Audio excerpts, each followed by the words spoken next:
Today's guest is Sandy Weiner, and Sandy is a return guest, and I am so excited to catch up with her. I was so excited to hear from her. Believe it or not, it's been 3 years since she was on my podcast. I can't believe I've been doing this that long, but it was October of 2021, and she came on to share. I think at the time she had just done a book, but I want to refer you back to that episode first because we don't go into her background in this episode. We kind of start from where we left off. And so I would love for you to listen to that episode first, but it's episode 159. The title is Looking for a Last First Date. And that is her thing is she helps people find love so they will go on their last first date. Of course, I like to say you never know what the future holds because, you know, very few of us die with our spouses like a notebook. So there might be other first dates, but I love the whole premise of how she phrases finding love. So yeah, so she has a new book, and the book has 18 stories of finding love later in life. And we talk about them because she sent me the book and I went through the stories and it was just a great conversation about some of the things I picked up, the patterns of the people and how they were able to overcome some of the patterns that cause them to perhaps end in divorce or not have good relationships in the past. And a couple cases they lost their husbands in the or wives in the previous relationship. So all of the stories are so different. People live in different countries. People their first date was on Zoom. She talks about that, how the world we live in is so different than, if you are single but you were married before, I am sure your last first date was so different than it is today or can be today because we're such a technology driven world. And people meeting people online. And before it was like, who did you know? Or you were in college or you were in high school. And so now it's just a different type of world. And having stories where you can hear the variety and how people kind of overcome their judgment, their perceptions, their, uh, what perhaps their rules. Sometimes we have lists and we have these rules, and I won't marry a man or date a man who has this, this, and this. And then seeing people actually end up with soulmates who might have something on that rules list that, oh, I wouldn't do that. So I don't know if you have a friend or you had a rules list, but some people do that and then they exclude their potential life mate. And that's sad. So it was a great conversation. I loved it. I could talk to her multiple times about different stories because she has a lot of them, but she chose to pick 18 that were very unique and different ages, different scenarios of what led them into the relationship, different ways of meeting, and like I said, different countries. So I just thought it was so fascinating. And then how also they choose to live. So they're not all married. And so that is a different world we live in as well. And so I think having these examples is so important. So if you are somebody who is looking for love, it's a great episode for that. And if you're just somebody who loves love stories, this is a great episode for that. So without further ado, let's get to the episode and my interview number 2 with Sandy.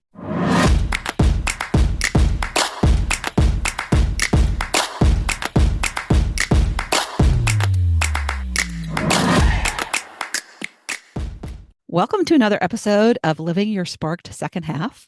I have a returning guest, and I always am so excited about reconnecting and catching up with my previous guests. So, welcome to the program, Sandy. Well, thank you so much. So happy, so fun to be back almost to the day. Yeah, It's just so you look the funny. same. My Oh, hair might thank be a little you. grayer, but Ah, yes. And you still so look great. Sandy reached out, which I always love it, and I'm always happy to bring my previous guests back on and continue the conversation. That's one of the things I love. She has a podcast too, but don't you find just by meeting, you meet so many people that you wouldn't have met. And I connect on a deeper level with them. And if I lived, I just wish sometimes I wish I lived closer, but then I couldn't keep up with everybody. Right. Yeah. And so I love Sandy's what she does because she's all about bringing people together in love. And I especially like her the brand, the name that you came up with because it's so cool. So I'll let you share that. But I also want to refer people back to the original episode that we did, and it was 3 years ago tomorrow, which is also crazy. October must be our month. That's right. So, anyways, why don't you just, hopefully people will go to that episode and hear about your backstory because I think it's really important that, when we things light us up late in life and spark us into a new career or endeavor or passion, which happened with you, it's like what got us there, what led us there, and so we're not going to go into that today. But I want you to at least explain who you are, what you do, and how you help people. Sure. Well, my passion, my mission is, like you said, to help people find love, and especially later in life. We have so many people who are incredible after 50, 40, 50, 60, 70, and beyond. And so many people give up hope. And that is one of the reasons I do what I do. I am a dating and relationship coach. My specialty is really helping people understand who they are, really get clear about their values and learn how to communicate better, learn how to set boundaries around the things that are important to them, learn how to work through all the triggers and the things that we get really emotionally dysregulated from so that we can be more grounded in all of our life, not just in dating, because when you become a more evolved human, you attract better people all around. And so that's pretty much my mission. Yes. Yes, I am super into energy. So, and I'm doing my retreat this week, and I do a lot of teaching people about how they show up energetically is what they're attracting. And so many people who don't have love and don't have that feeling of love, they might have the opposite feeling, which is repelling. And it's repelling the love they want because for whatever reason, they might be frustrated, they might be critical of themselves. They might feel guilty for some reason. Maybe they had a past relationship that didn't work out, and or they're angry.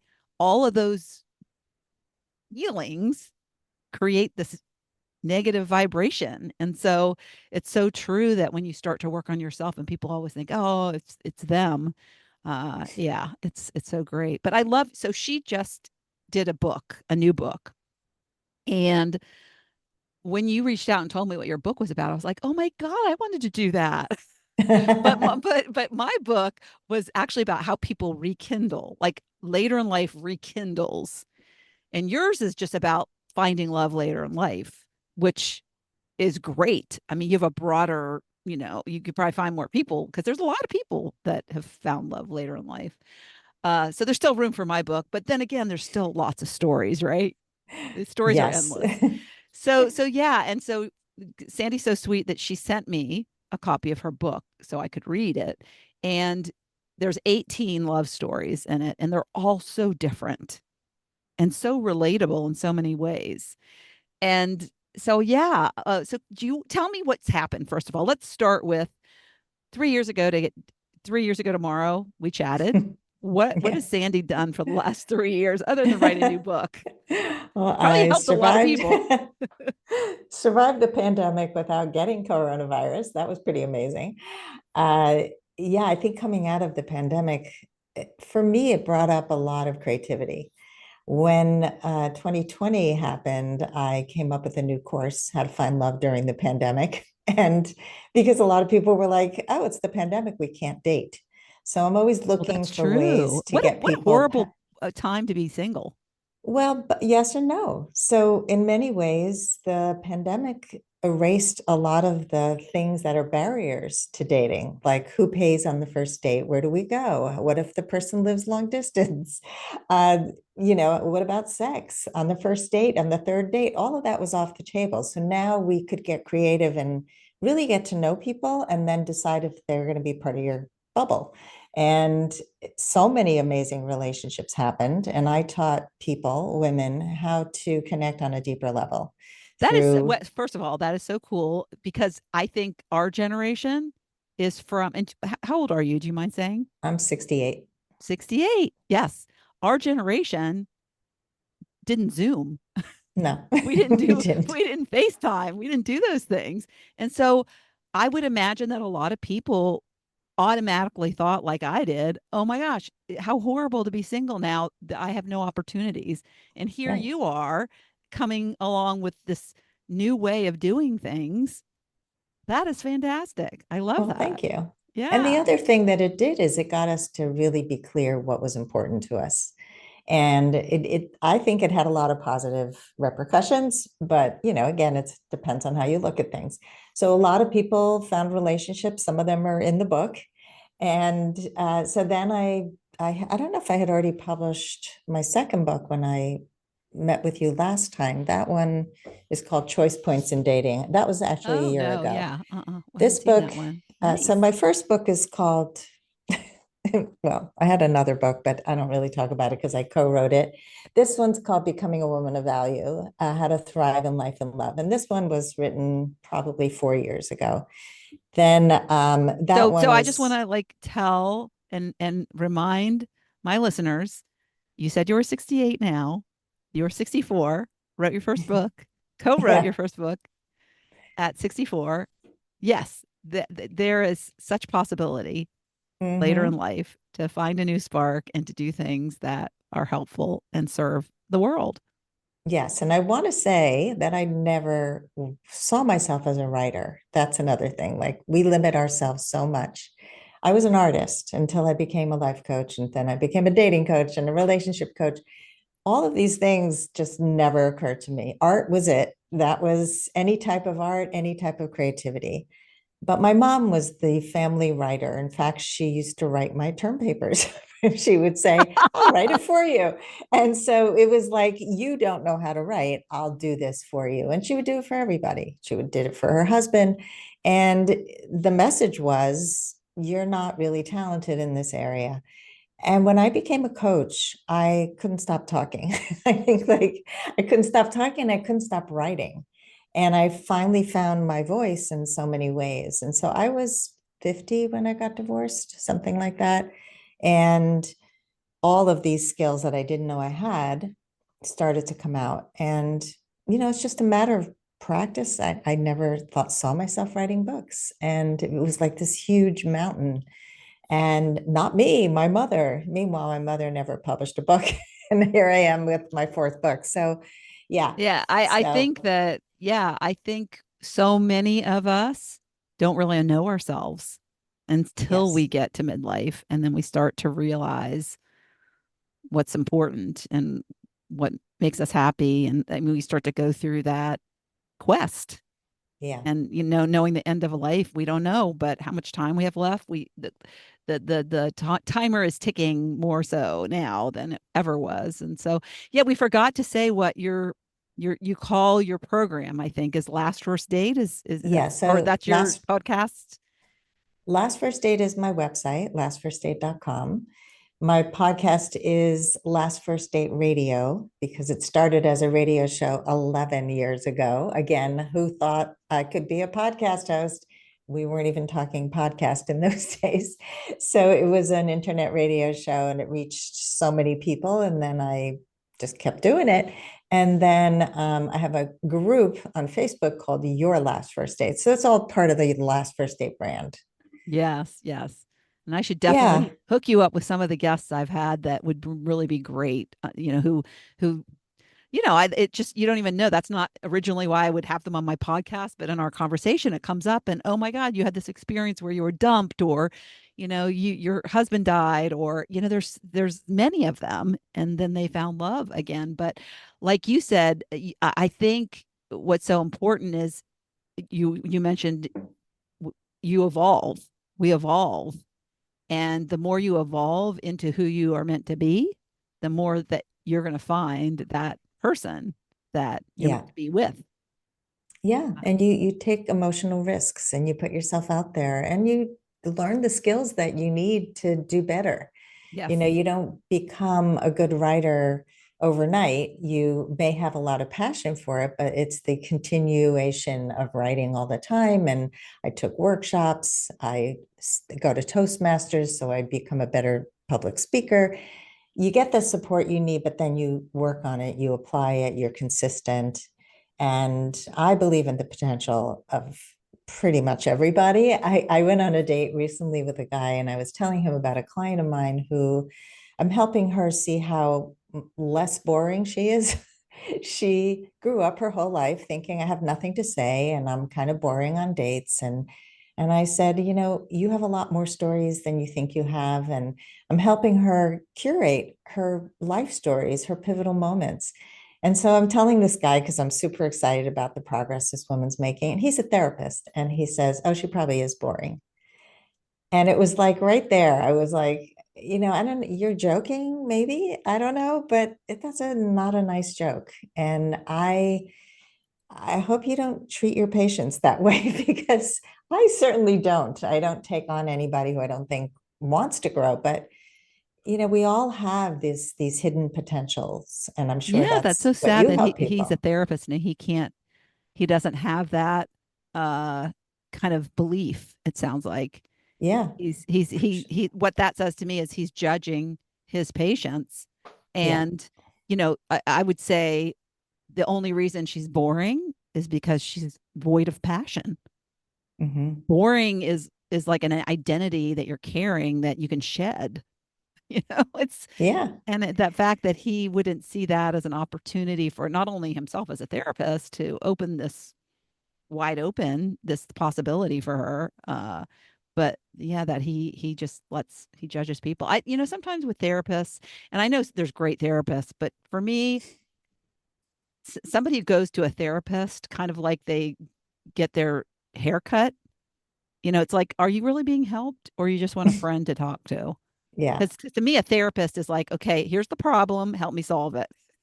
And there should be an end. And maybe there's another problems that'll come, but you're in my Rolodex. I'll get back in touch with you when another problem comes. But like, I don't need somebody to. And my kids are really into therapy, and one of them goes regularly and has her kids go, which I support. And I think it's really great to teach kids at a young age too, that they can do that. It normalizes it in a way.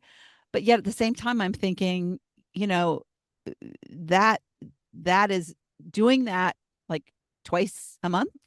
Is that really necessary?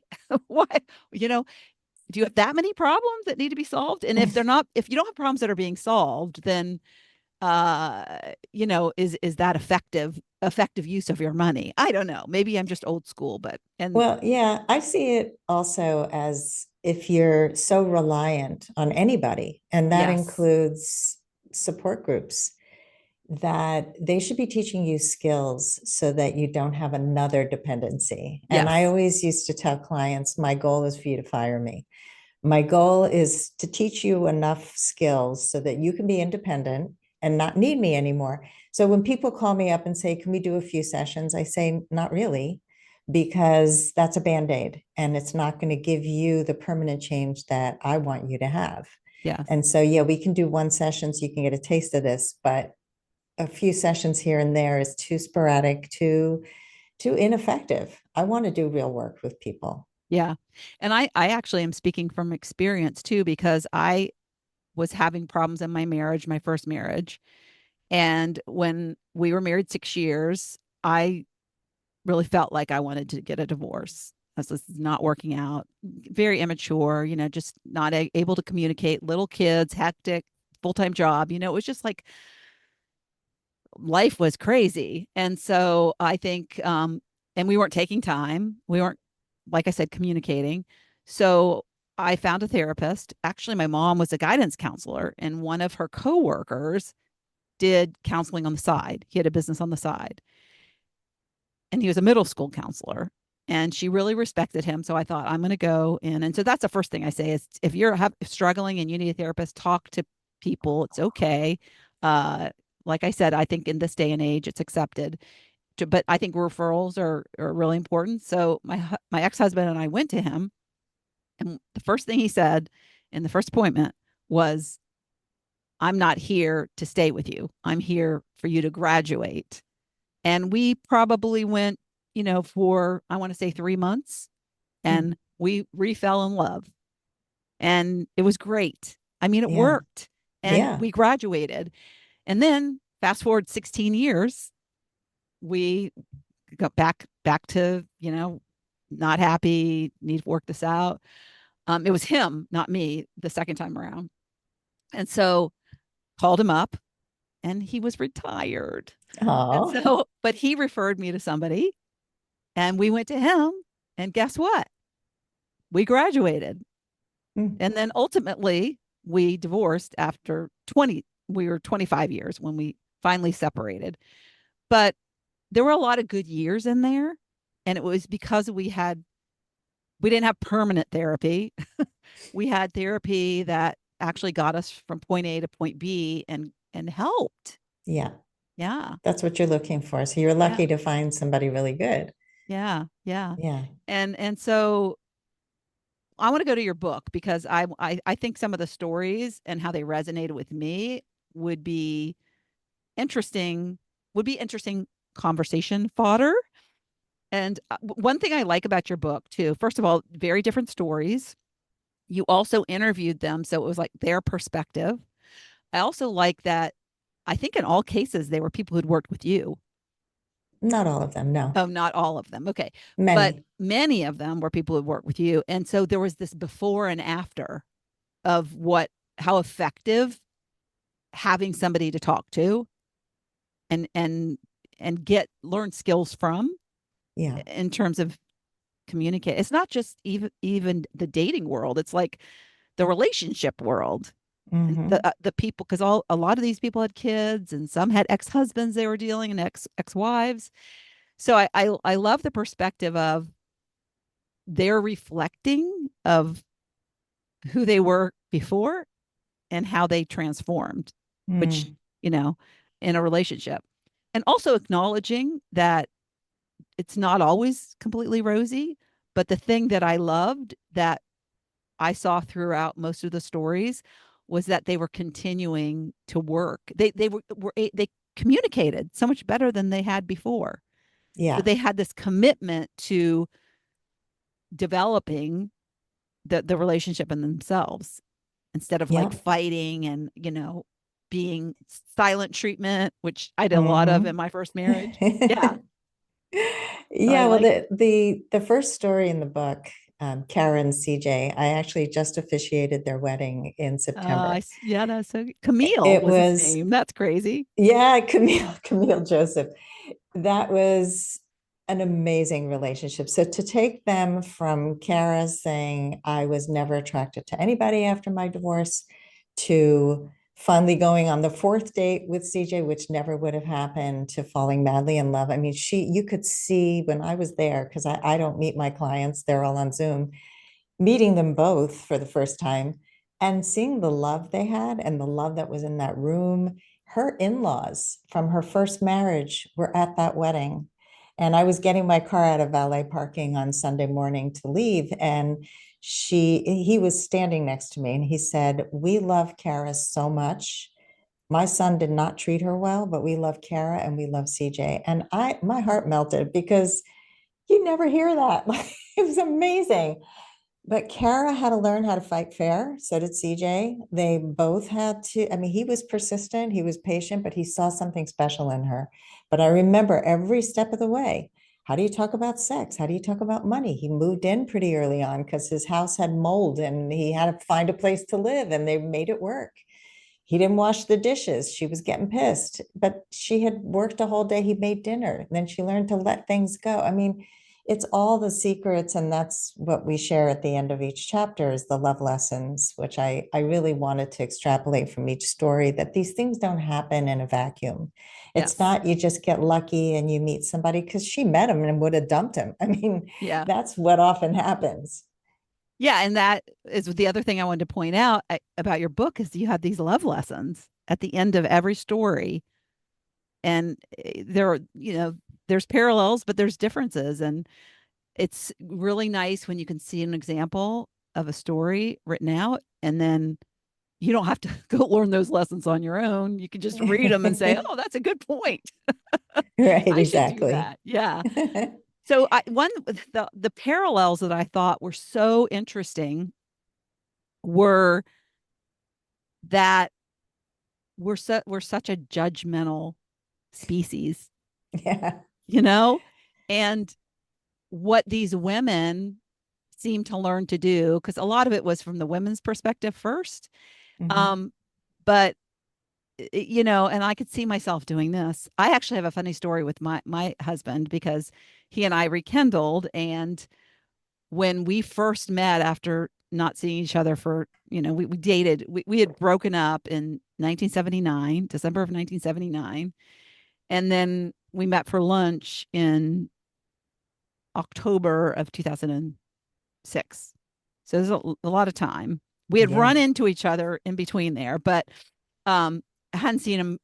I mean, he when I had seen him before, he was really cute. I mean, he was like really. I mean, the first time I laid eyes on him, I said to my then boyfriend when I was in college, I was like, "Who's that?" I mean, so he was an eye catcher, right? And so when we reconnected after all these years, and we were going to meet at this for lunch, my first impression of him, and I don't tell him this, and I don't think I've ever told this on the podcast, but my first impression of him was, phew, at least he doesn't look so good. I won't be like doing anything bad. And so I was like, it was so funny because he lost a lot of hair. He still had a lot more hair than he has now, though. He's shorter. I mean, he was always short, but now I think I'm like an inch taller than him. Um, he's also very casual. So he had these, I remember he had these like silly looking shoes on. And so it was just like this first impression of, I wouldn't be attracted to you again. That was a long time ago. And I tell you, within 10 minutes of sitting there talking to him, he was as cute as he was when we Mm. were in college. Yeah. Because there's something to that the deeper than physical connection, that spiritual, Hmm. that, like I said in the beginning, the energy. And I think we were spirits in another life. But I and he made a comment to me very soon into the lunch. He said, "You're the exact same." And of course, for me back then, was going through this kind of midlife crisis of my life's falling apart, and I don't know who I am or what I want to do. And so I think I was seeking out people that I had known before, and because he Mm. knew me. He's the kind of person that when, he looked in my eyes, he could see through me. And so I think Mm. that was one of the reasons I reconnected with him.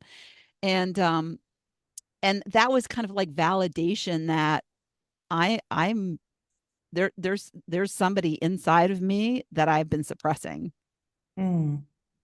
and I That's need to get cool. back to her. And so I just think I saw these women that did something different for the first time. They gave somebody a Hmm. chance that they wouldn't have given before. And so we stop ourselves, what could be our soulmate, without giving the one. She was like, and then our expectations too. She was supposed to meet this guy, and she was late. Yeah, I was just thinking of that. Ariana. Yeah. Yeah. And she texted him, "I'm late." And he's like, "Oh, well, I ordered a beer." And she was like, "Judge, judge, judge. Well, what's he's not waiting for me?" he's not waiting for to Yep. order his drink with me. And then it's funny because she went ahead and she went and it wasn't until later she made some crack about it. Well, you're lucky I gave you a chance because you ordered a beer. And he was like, well, you're lucky I gave you a chance because you were late. And I was like, Exactly. touche. I know. I know. She Yeah. thought she was doing him a favor. And Yeah. he thought, well, I was kind to you too. So it's a two-way street. And we don't, she was 5 minutes late. I mean, it wasn't like a long time, but she already had him in a box. Like, Yes. I'm gonna tolerate this date like I do all the others. And that's how so many people come in. And she found herself being drawn to him, just like you were saying with your husband, but go moving closer and closer to this handsome silver fox, and they're now engaged, and they forged an amazing relationship with a lot of obstacles. That he had his kids who were very spoiled and really difficult to be around and weren't very kind to him. His ex-wife was really mean to her, but she's just a solid person, and they have a really incredible relationship. Even when he proposed to her, they were on a vacation and she got sick as a dog, and they had gone to Europe, and she couldn't hear. I mean, she got that sick where like her ears were, she had hearing loss, and she wasn't sure if it was going to be permanent or not. She was miserable. And he held off on the proposal for like 3 or 4 days. I mean, he had this ring in his pocket, like made this whole plan, and he took such exquisite care of her. And then Oh, she was feeling a little better, and they staged all these beautiful pictures, and she looks like she feels 100%. She was so sick. But just the fact that he took care of her, that he was patient, that he didn't have to rush it or be disappointed. And I mean, it that's the wasn't about what he maturity. wanted.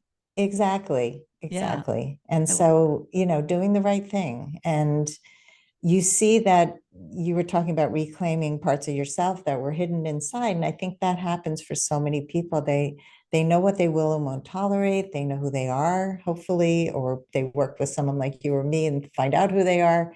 And and then, this isn't a good match for me. I'm not going to stay. You're able to nip it in the bud so that you're not spending 10 years with somebody who's wrong for you and trying yeah. to make it work. Yeah. I also think too about, I think, especially for those of us that married young, we really don't know who we are until I think we're close to 30. But we fall into, what our parents want us to do, or we sometimes we don't follow what we want. And then we might marry the wrong person because of pressure. Who knows why? And so I feel like sometimes we're just matched up to the wrong person and we're trying to force things. And when you're older and you reconnect with somebody, you're a lot more aware. Yeah. Like you said too, if you do the work and you've done that growth and you recognize the mistakes you made Hmm. and what the contributions you made to the relationship that contributed to the demise of it or that it not working out. Yeah. Um, so the I had other, dinner, by the way, just you last what? night I had dinner with my ex-husband. It took us a long time to get to this place, but my son was going to be there for dinner, and he said, Dad said you can come along if you like. And it was so interesting kind of watching him from a more distanced perspective. He was trying to tell a story and it didn't go anywhere. And I was just like, is there a point to your story? I don't know where we're going with this. And it was like, and then I went to the DMV and I brought the papers, and then they told me to go home. And then I went to the DMV again and brought the paper. And I was like, I need an ending to this story. It's Too just much like, detail. yeah. And I don't know that I could have said it that clearly before, but also seeing it with humor and I'm not married to him anymore. It's okay if he tells a story that makes no sense to me. He thought it was hysterical and he was being entertained by it. But that really kind of outlined why we're not married. It's like we see things so differently, and it's okay. It's really Yeah. okay. Yeah. There would not have been a second date. No. Yeah, so that was something, so the judgment was something, and the expectations, the therapy that continued to evolve in terms of communication.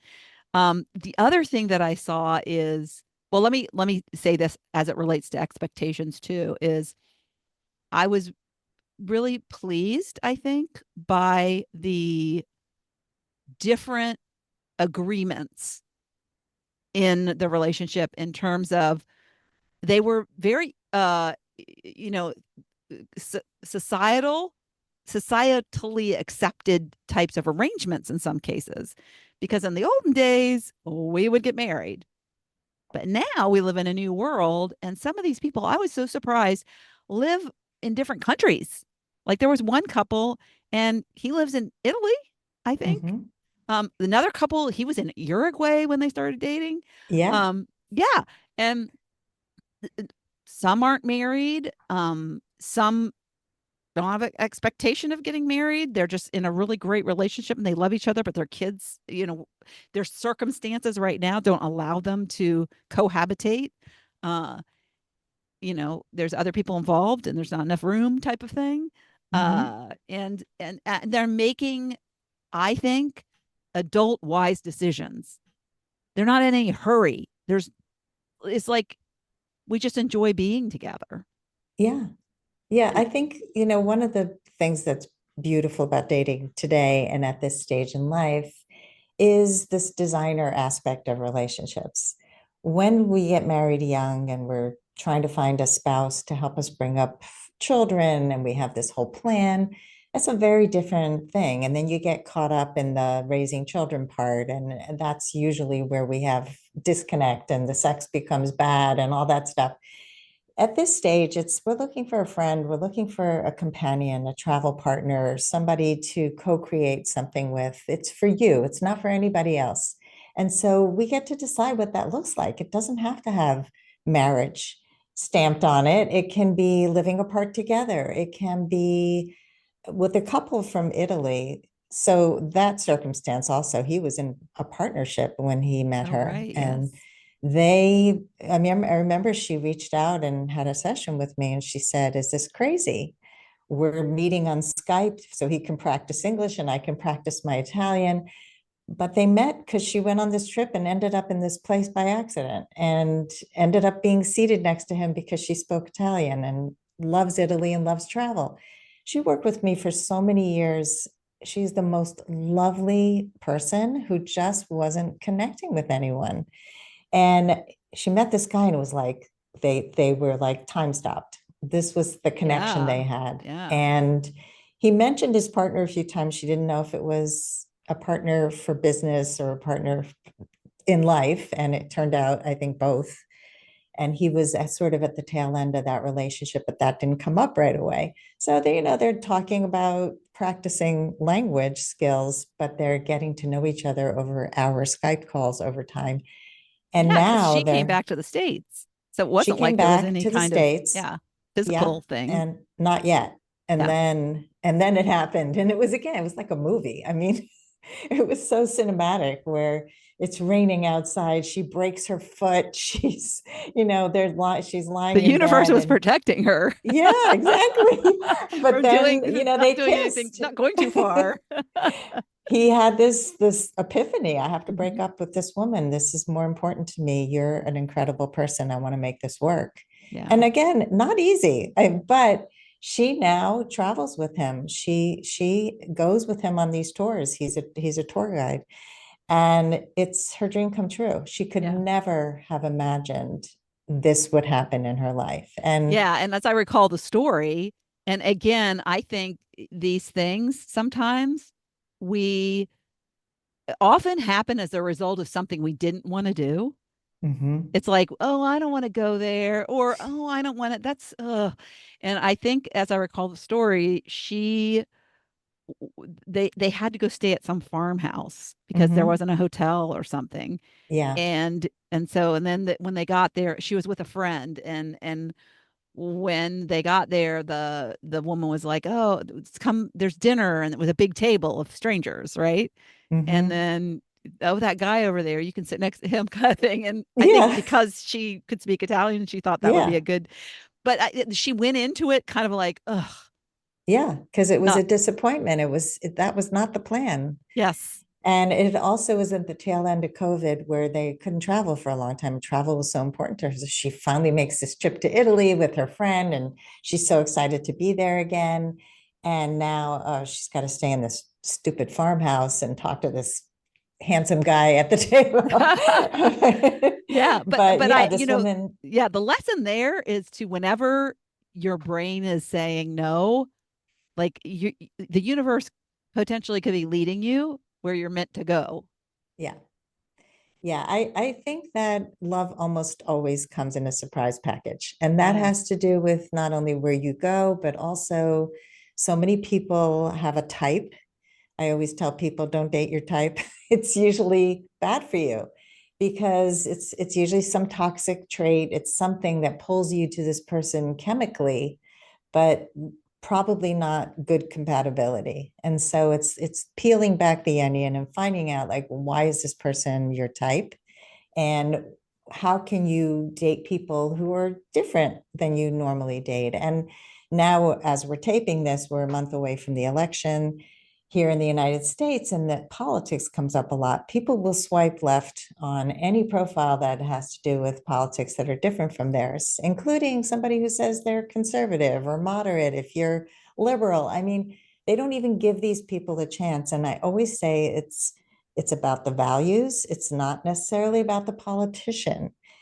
Find out the why of people's choices. And Yeah. so, especially today with the Yeah, and political it's funny climate. too because I think in this election, unlike many, many, many in the past, or most elections, I mean, this is going to be the craziest election. I Hmm. think both parties are crossing party lines. So Yeah, like you have no idea how it's going to turn out. right. So it's like you could look at somebody who might say one thing, but they're actually not voting that way this go round, So you might be Yeah, surprised. Who knows? right. Yeah, So that's be open to crazy. surprises. Right. Very good point. Very good point.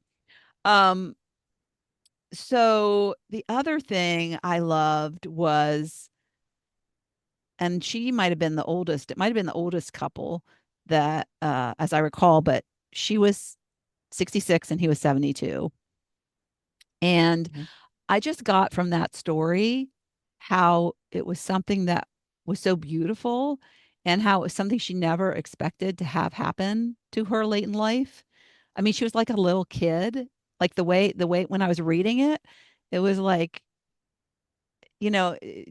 like the first kiss and describing it. And it was like, to me, it was like, and I know that I felt this way when I reconnected with my husband, but I was still younger then. I mean, when we got together, I was almost 48. So I was pretty still young and vital. I had still had my period. Um, but like I think you get to an age where you think that's not possible anymore.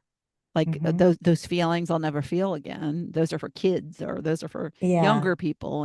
And so I loved that story because it was a great example of how vital we still are when we get Hmm. older. Yeah, there actually are older couples in the book, but I think Okay. are you talking about the one that met at the dance club?